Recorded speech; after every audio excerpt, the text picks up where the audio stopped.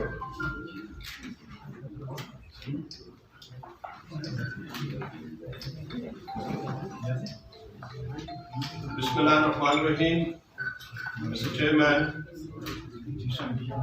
honorable guests, ladies and gentlemen, and media, the great media. In fact, this is a gift to you by General Pervez Musharraf. As I have been introduced, my name is Major Akhtar Shah, I'm retired military officer. I'm advocate Supreme Court of Pakistan, proud Canadian, proud Pakistani, and Chairman Asia Pacific region, 20 countries. Mr. Chairman, with your permission, I may take a little while. Now let me tell you what is a democracy and what is a dictatorship. I'll speak in two languages because this broadcast, this speech is being heard in Canada and America and in China as well. Democracy is a state of mind. Even so-called civilian, they have been dictators. And General Pervez Musharraf, as I know him personally, I met him, I know his feelings. He was sincere, honest to the people of Pakistan, to Pakistan. He saved our country, he saved this nation. In his mind, it was a pure democracy. So people, those who say dictator, they don't know the definition of dictator, even they don't know about themselves. But to talk of dictatorship or democracy, I have talking this thing, I have been speaking this at the forum of Canada and America as well, and they recognize him. They recognize him, and I got famous because of General Pervez Musharraf, because of we Pakistani, because Advocate Supreme Court of Pakistan. What are you saying? Now let's now go over the emergency. 3rd November 2009. 2007. Read the last para. After having consulted Prime Minister, Cabinet, Governors, Chief Ministers, and Army Commanders, I hereby proclaim emergency, which was just for 15 days. Then everybody, obeyed it. Even the people of Pakistan, they hailed it. And then few lives, they just got up. I'm also a lawyer. Few lives just got up. What has happened? Democracy. Oh, please, for God's sake, read the definition of that democracy. Keep your justice system up. You are at 48th position. You are talking about justice. You are talking about democracy. And then I went, Your Honor, with you remember very well. We have been in the Supreme Court fighting together.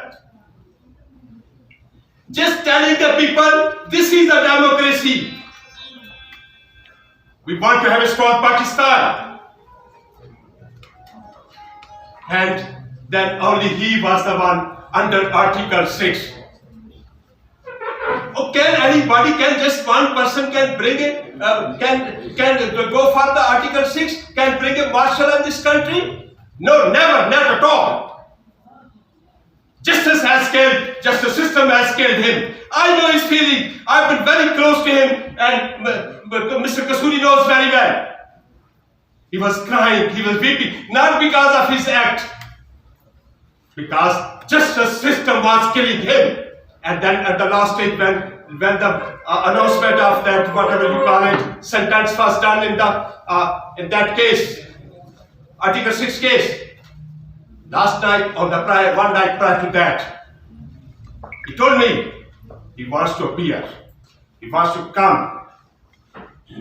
I stood up over there before the judgment was announced.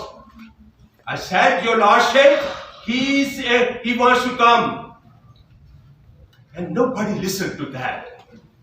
And just pronounced it. And then they felt very happy about it. Oh, we have given him, you have given sentence to the justice system, not to him. Let me be very vocal, because I'm honest. I'm steadfast. We can move the world. Pakistani nation is the best nation. Pakistan judiciary is the best judiciary, though I say like that as well. Because Pakistan is my country. We're the best lawyers, though something very wrong has happened to him. We are the best people. No one can defeat us. We can move the world. We can move the world. And we have the ability. But we lost our leadership. Today, let me tell you, this nation is the best nation. This is the best country. I've seen other countries as well. I know that what they are. Provided we as a nation be disciplined and our leadership should be sincere and honest. But honest? Honest to the people of Pakistan, honest to the country. Public law, when we say, yes, I say, we believe in supremacy of Allah and rule of law. We the liars, we stood up, rule of law, rule of law, rule of law. What is a rule of law? Did you know the definition of rule of law? Honesty, sincerity. Public interest has to be kept at the top. Are we serving the public? Are we bringing justice to the public? Do we have Article 25 equal rights for the people of Pakistan? Do we have an education for every children? Article 25A of the Constitution? Constitution was held in the page. What is now? No even Constitution has been buried. Alright, ask anybody, let anybody to come.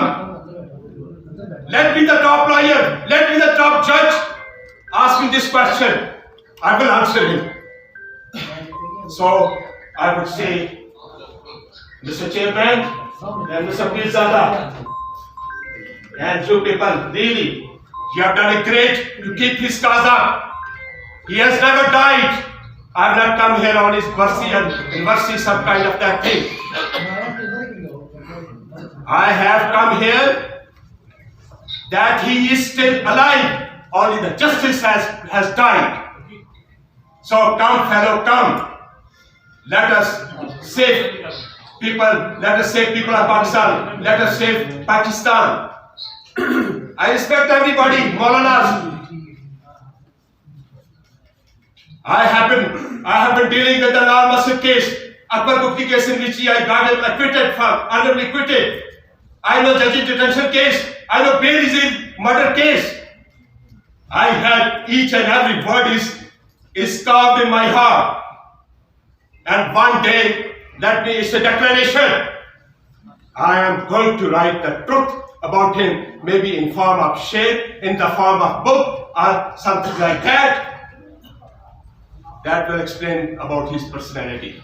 That will explain how he loved Pakistan. Thank you very much. Thank you so much.